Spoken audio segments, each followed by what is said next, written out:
Olá a todos vocês, sejam bem-vindos ao canal Educação, mais uma vez aqui para a nossa aula de arte, de História da Arte. Professor Deildo aqui com vocês mais uma vez. Nós tivemos na aula passada, o nosso assunto foi patrimônio histórico e a gente vai continuar com esse assunto hoje, patrimônio histórico. Só que assim, aula passada a gente falou de patrimônio material, entendeu, todas as estruturas, todas as características, e os conteúdos relacionados a essa questão de patrimônio material. E hoje a gente vai discutir sobre o patrimônio imaterial. O que é patrimônio cultural, histórico e imaterial e o que ele significa, para as várias comunidades onde ele está presente. Hoje são 21 de setembro. Vamos começar então aqui a nossa aula, pegar logo aqui a minha canetinha. Aqui o objeto do conhecimento da nossa aula, no nosso roteiro, patrimônio cultural e imaterial. O objetivo, conhecer a diversidade do patrimônio imaterial histórico e social no Brasil e no mundo. E no finalzinho a gente resolve umas questões. Vamos lá adiante. Bom, o patrimônio cultural imaterial, segundo o texto que a gente vai analisar agora, inclui as tradições ou expressões vivas herdadas dos nossos antepassados e transmitidos aos nossos descendentes, tais como: letra A, tradições e expressões orais, incluindo a língua como vetor do patrimônio cultural imaterial. Isso mesmo, a língua, o nosso idioma, que é passado de geração a geração. Mas lembrando que esse idioma ele não se cristaliza. Por mais que a norma culta de todos os idiomas tentem manter ali um controle, certo rigor, a língua viva ela vai se modernizando, ela vai se adequando a cada nova geração.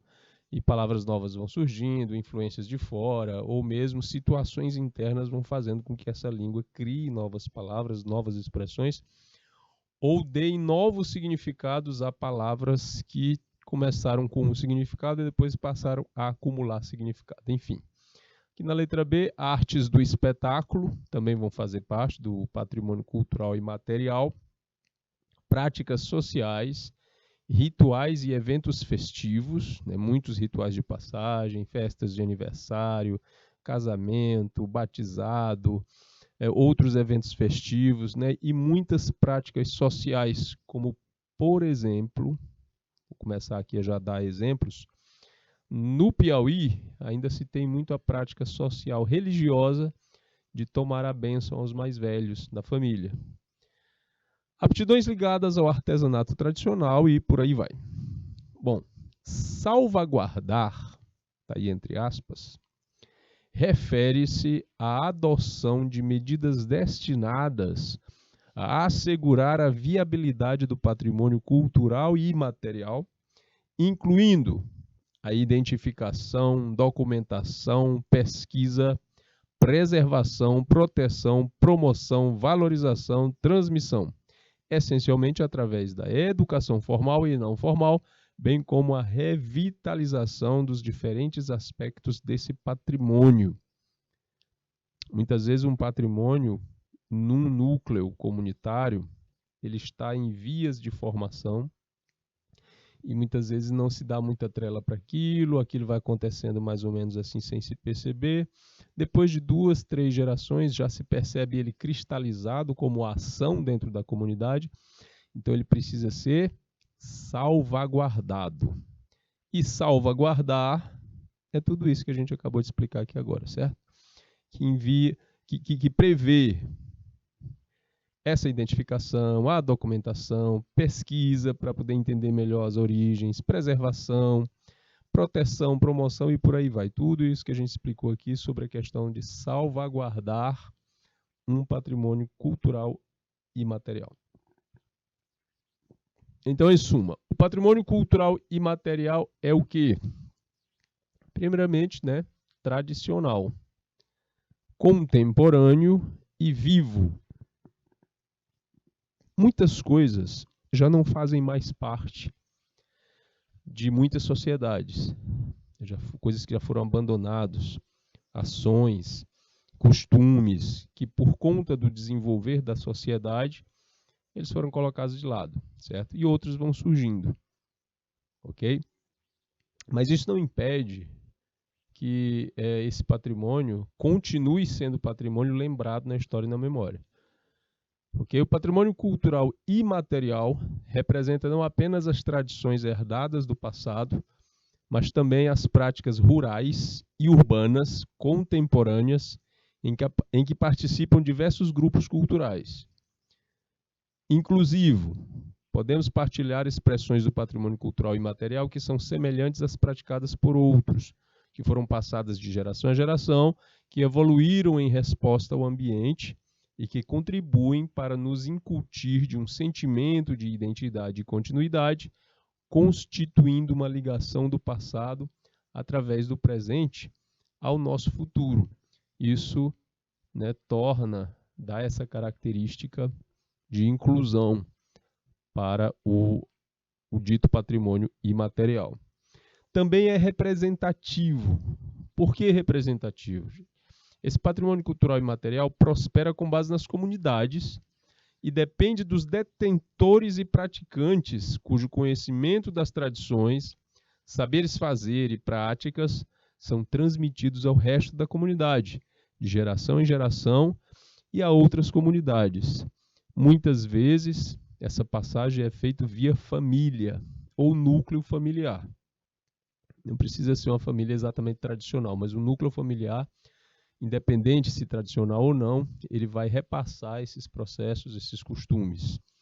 Ok? Como, por exemplo, tomar a bênção ou pedir a bênção em comunidades geralmente católicas ou não católicas. Por que isso? Porque isso é um costume católico, pedir a bênção. Mas isso ficou tão arraigado dentro das sociedades nordestinas e aqui, no Piauí, isso no Fica de Fora, ok? Que ultrapassa essa questão religiosa e vira um hábito que a gente percebe que, com o passar do tempo, pode estar sendo abandonado nos grandes centros urbanos, mas na zona rural ainda é muito, muito presente. Fundado na comunidade, precisa aparecer dentro da comunidade, o patrimônio cultural imaterial deve ser reconhecido como tal pelas comunidades, grupos ou indivíduos que o criam, mantêm e transmitem. Sem o seu reconhecimento, ninguém poderá decidir que uma determinada expressão ou prática constitui seu patrimônio. Então, precisa estar fundado na sociedade, aliás, na comunidade. E tem os reconhecimentos oficiais de maiores instâncias. Por exemplo, aqui, gente, o patrimônio cultural imaterial da humanidade fica aí a cargo da Unesco. De acordo com a Unesco, que é o órgão das Nações Unidas, compreende as expressões de vida e tradições que comunidades, grupos e indivíduos em todo o mundo recebem de seus ancestrais e repassam a seus descendentes. Isso aí é como a Unesco vê e caracteriza o patrimônio cultural imaterial de toda a humanidade. No Brasil, 38 manifestações culturais imateriais já foram reconhecidas pelo Instituto do Patrimônio Histórico e Artístico Nacional, chamado IPHAN. São 38 manifestações culturais imateriais. Aí você para pensar um pouco naquilo que te representa enquanto membro de uma comunidade específica, e se você for daqui, ou de Teresina, ou de qualquer outro lugar do Piauí, você pode estar pensando aí, como por exemplo destas 38, o nosso famoso cuscuz, e a gente vai já falar dele. Então, dessas 38, 5 estão inscritas na Unesco, ou seja, 5 delas, que são daqui do Brasil, são reconhecidas pela Unesco como patrimônio cultural e imaterial de toda a humanidade. São saberes, celebrações e formas de expressões. A Agência de Notícias do Turismo apresenta agora um pouco mais sobre elas. Vamos falar delas aqui. A primeira, a roda de capoeira. A gente também vai falar de expressões imateriais mais essas representam o Brasil, mas a gente vai falar de outras que estão mais locais aqui, certo? A roda de capoeira, mistura de dança e luta, tem entre suas origens o período da escravidão. Capoeira desenvolveu-se como rito social e de solidariedade entre os escravos. A estratégia para lidarem com o controle e a violência é uma manifestação cultural que reúne canto, toque dos instrumentos, dança, golpes, jogo, brincadeira, símbolos e rituais africanos. Na roda de capoeira, os mestres formados na tradição transmitem o saber aos demais. Hoje, um dos símbolos da identidade brasileira é praticado em mais de 160 países e é considerado símbolo da identidade brasileira. O curioso sobre essa manifestação, né, a roda de capoeira, como patrimônio imaterial de toda a humanidade, considerada pela Unesco, é que até mais ou menos a década de 30, 40, ela era proibida no país. Então era proibido a prática da capoeira, até que, por volta, logo depois dos anos 40, o então presidente Getúlio Vargas teve a oportunidade de ver uma apresentação de capoeira, uma apresentação de um grupo comandado pelo mestre Bimba. E ele ficou tão encantado com aquilo lá que ele resolveu, né, retirar a proibição e considerar a capoeira como esporte nacional. De lá para cá, os projetos, né, de divulgação, de difusão, valorização, pesquisa, tudo aquilo que foi colocado ali no slide anterior, né, sobre como constituir e reconhecer e manter um patrimônio imaterial, foi feito com a capoeira, até o ponto dela chegar a ser reconhecida internacionalmente. É como se a Unesco fosse um grande olhar geral, né, mundial, sobre os países e neles identifique características específicas próprias somente daquele lugar. E é o que aconteceu aí com a nossa roda de capoeira. Beleza?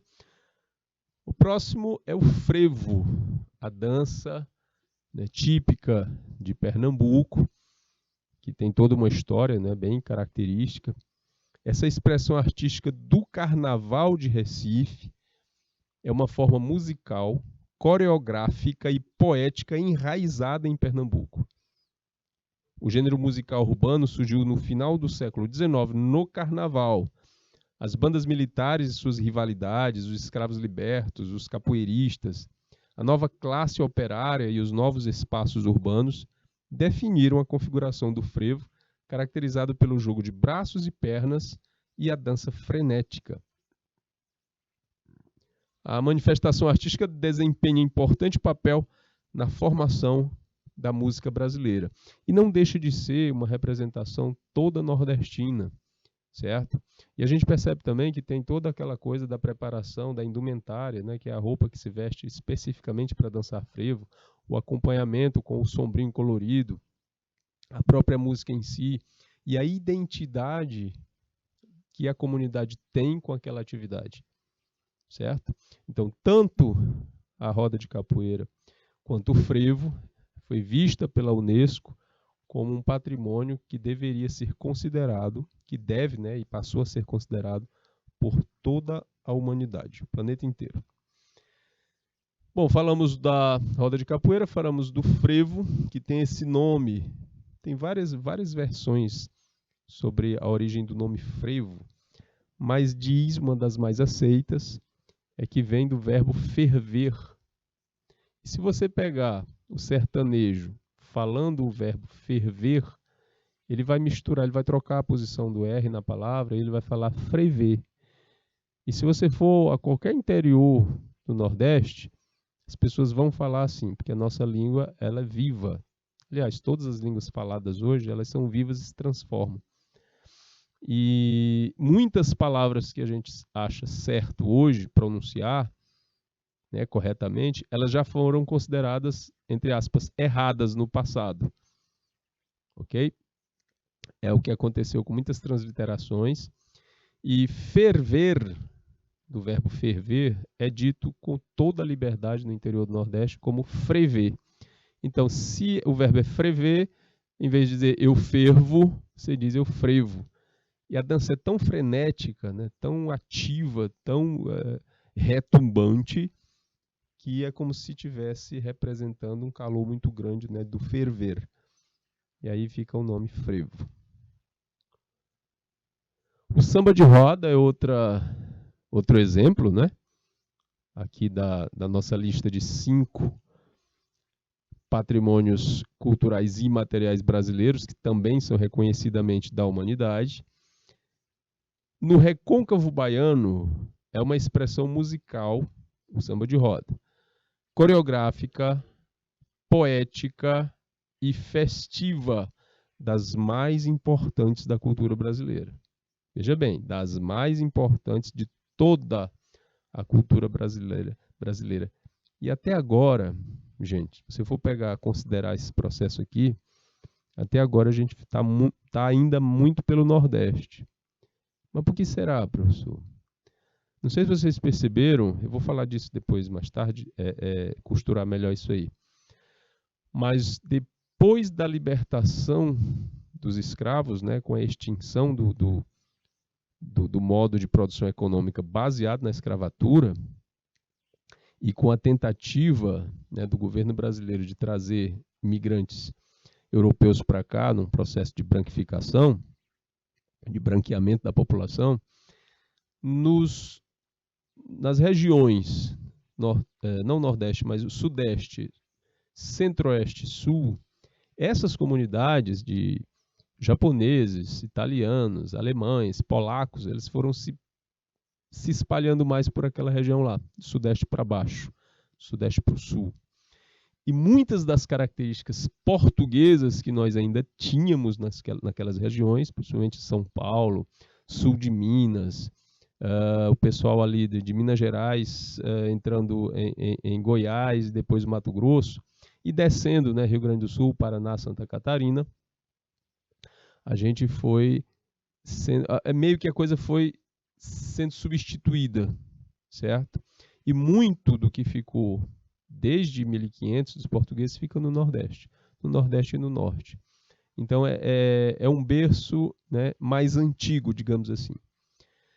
Então vamos lá. Exerceu influência no samba carioca e até hoje é uma das referências do samba nacional, né, o samba de roda como sendo chamado samba de raiz.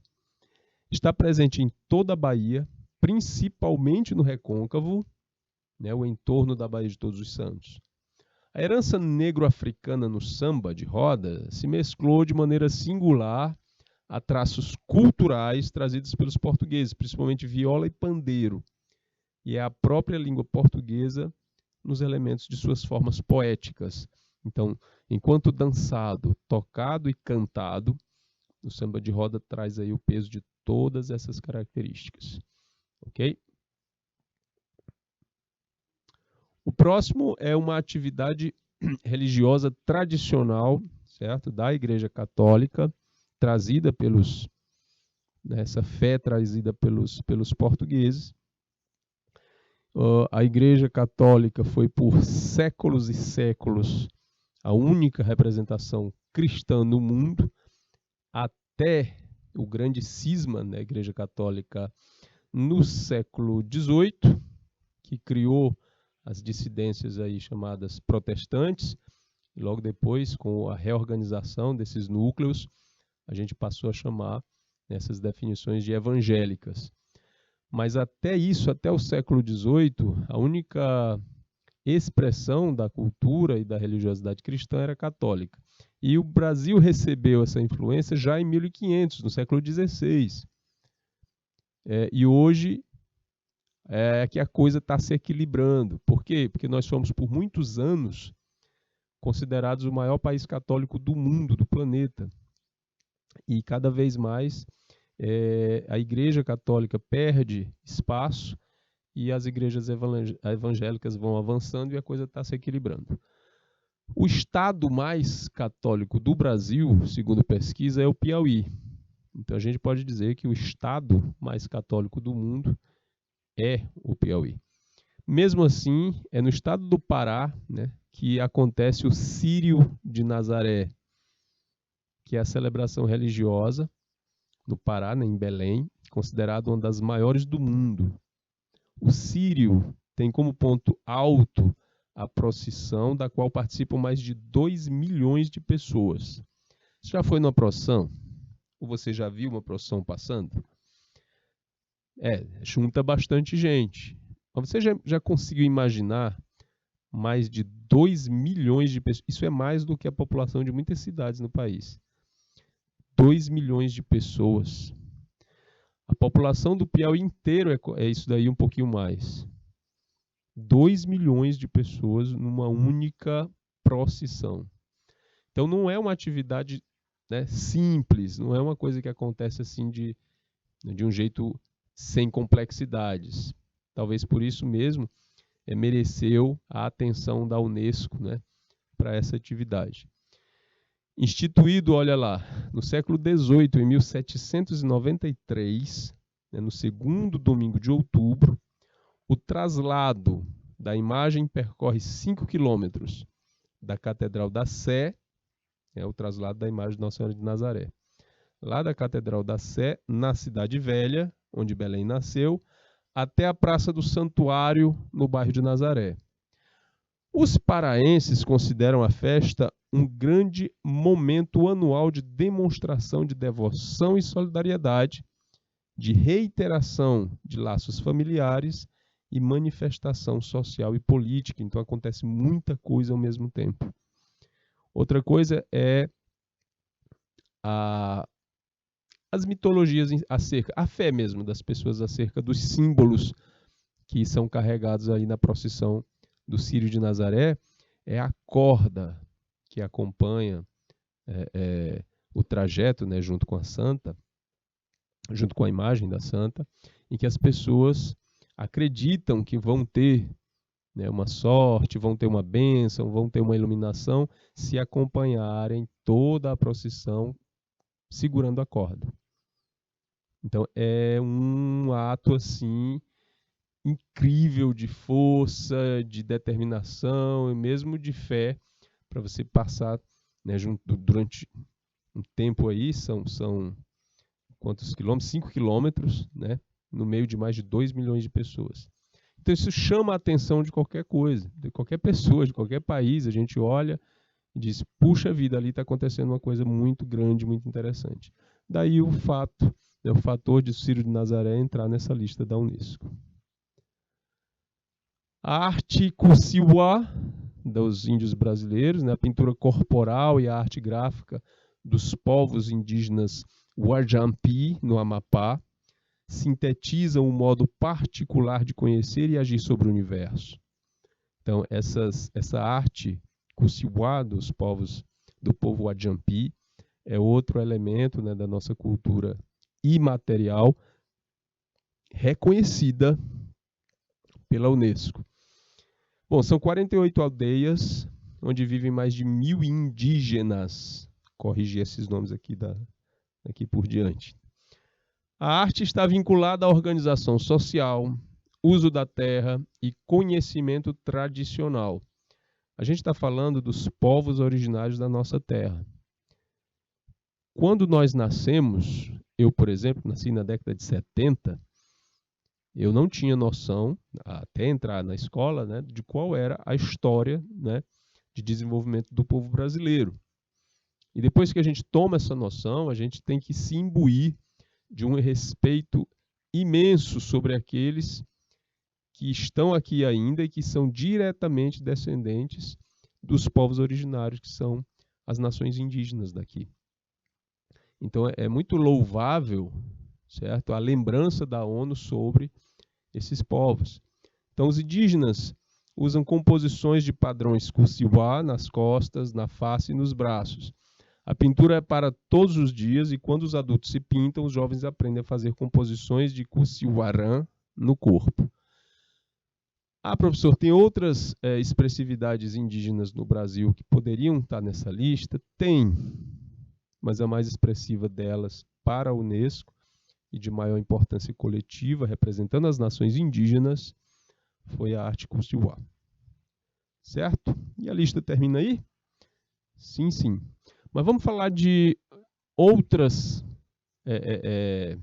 expressividades da nossa cultura imaterial. Veja bem, quando a gente fala de cultura não, né? De patrimônio, lá vai eu misturando as coisas, de patrimônio cultural material, a gente fala que é aquilo que pode ser tocado, pode ser sentido, eita palavra, que é concreto, ok?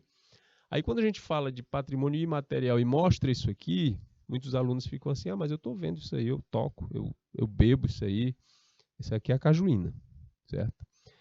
Mas olha só, não é o produto em si, certo? Quando a gente fala de comida típica e comida tradicional, como patrimônio imaterial, é exatamente pelo fato de ter uma receita, de ter um saber fazer, de ter um preparo.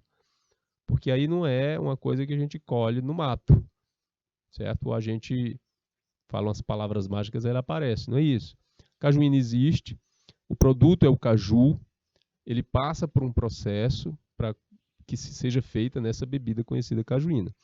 Então, é esse processo, é esse fazer, são as coisas envolvidas com o processo de fazer, né, que o torna um elemento do nosso patrimônio imaterial. Bom, a produção tradicional e práticas socioculturais associadas à cajuína no Piauí, olha só, produção tradicional tem que carregar, tem que se manter essas características de produção tradicional e também as práticas socioculturais associadas a essa bebida chamada cajuína aqui no Piauí, elas foram reconhecidas como patrimônio cultural imaterial em 2014. Aí faz pouco tempo. Mas por que demorou tanto? A cajuína existe há muitos séculos já. Desde que o caju passou a ser produzido no Nordeste do Brasil, trazido da Índia, que a cajuína, né, foi aparecendo devagarinho como bebida. Mas por que só em 2014?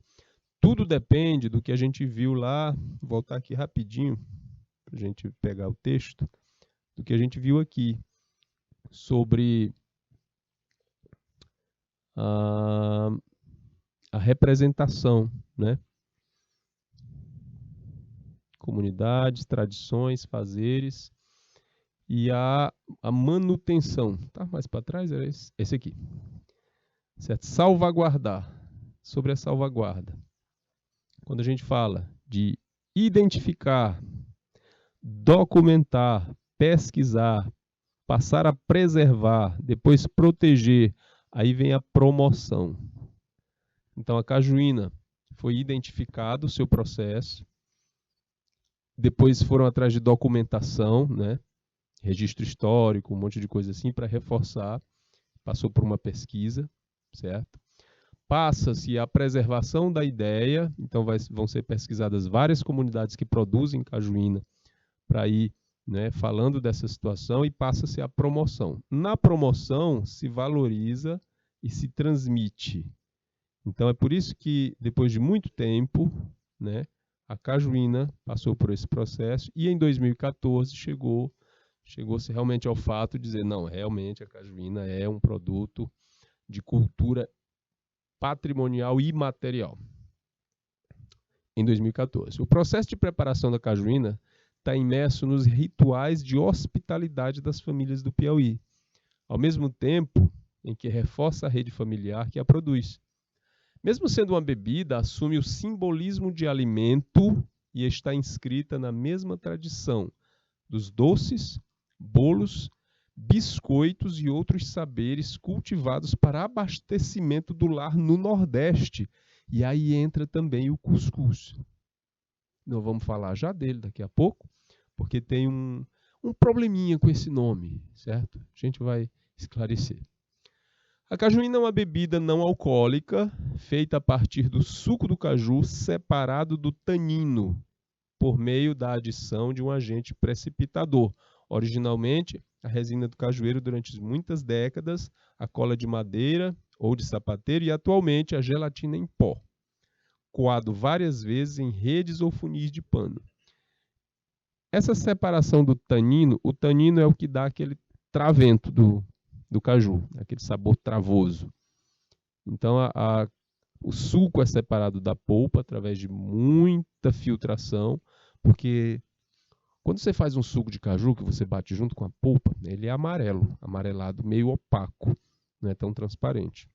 Mas depois que você separa, você consegue separar o suco da polpa, ele é extremamente translúcido, transparente, cristalino, certo? Como se fosse água mesmo.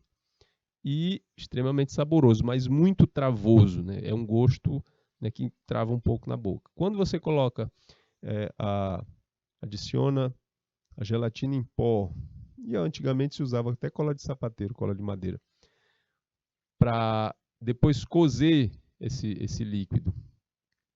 E aí você se livra do tanino, você agrega aí mais, e faz soltar mais açúcares. Tem todo um processo, ok?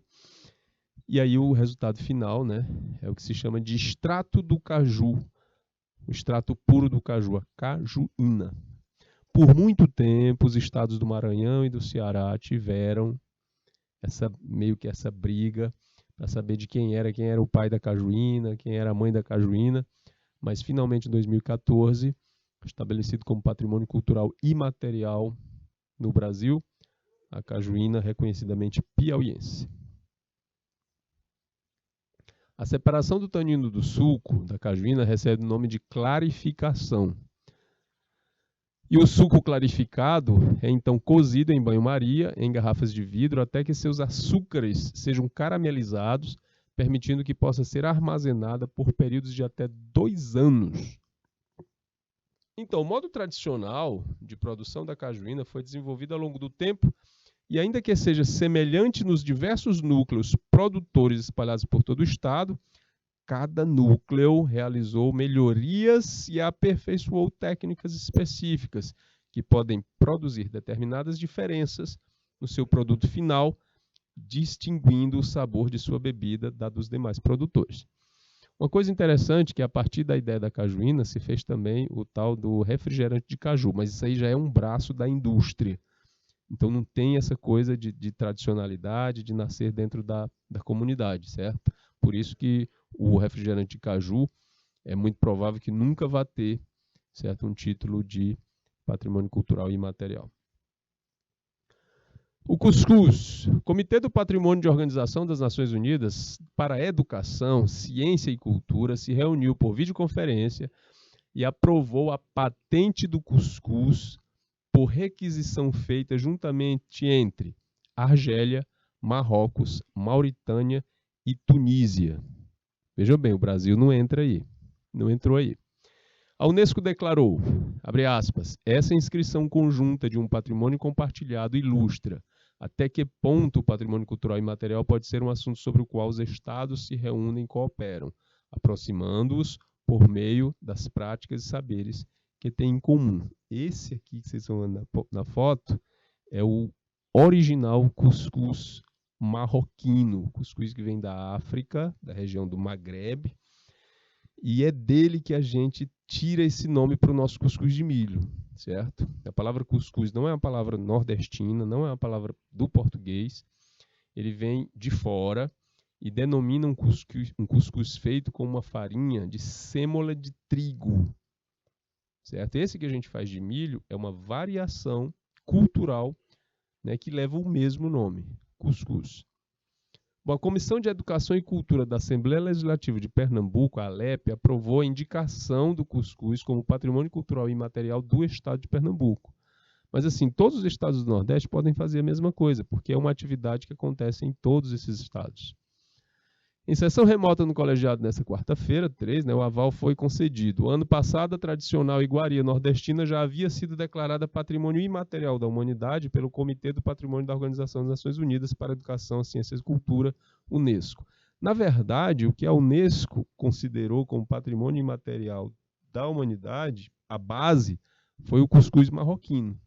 Mas como esse nosso cuscuz é uma variação cultural feita aqui no Brasil, então ele abarca também, certo? Essa variação cultural. Mas não é especificamente o cuscuz nordestino feito no Brasil que a Unesco elevou como, né, considerou como patrimônio material mundial, certo? A base deles lá é o cuscuz feito de sêmola de trigo da região do Maghreb, chamado cuscuz marroquino.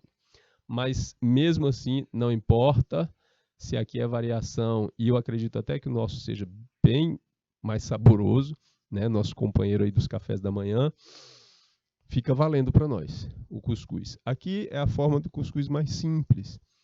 Esse onde a massa de milho, né? Hoje em dia se usa muito flocão de milho, a massa flocada, é misturada com água e sal, colocada numa cuscuzeira, que não é todo mundo que conhece, o pessoal do sul do país, você fala cuscuzeira, eles ficam assim meio que uns segundos para entender o que é, e daí é cozida no vapor, certo? Para conseguir mais consistência, há quem misture, eu não costumo fazer isso, mas há quem misture a tapioca, né? A goma de tapioca na massa de milho para ela ficar mais consistente, mais pegajosazinha, né? Ó, aula passada a gente teve umas questões, certo? Eu acho interessante que a gente traga sempre as questões das aulas anteriores para a gente corrigir. Então vamos lá, né? Vamos corrigir? A questão primeira foi essa daqui, do Enem Digital 2020.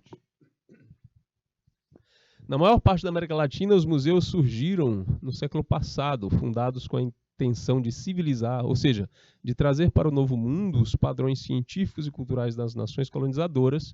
Os museus seriam, dessa forma, instituições transplantadas, criadas dentro dos ideais positivistas de progresso. Não por acaso, ficaram em sua maior parte sujeitos aos moldes clássicos, a partir da valorização de aspectos da cultura erudita, fortemente associados à elite. Era necessário, pois, assumir uma função social de maior alcance e ocupar um espaço relevante, capaz de atrair grande quantidade de público. Isso é um texto do Barreto, né, Ministério do Turismo e Legado Cultural de Campinas. A transformação de um número cada vez mais expressivo de museus latino-americanos em espaços destinados a atividades lúdicas e reflexivas está associado ao rompimento com o ideal de educação tradicional, a utilização de novas tecnologias, modelos de atrações segmentadas, a participação do setor empresarial, o resgate de sedimentos nacionalistas. Não, na verdade, o que está sendo rompido aqui? Está rompendo com o quê?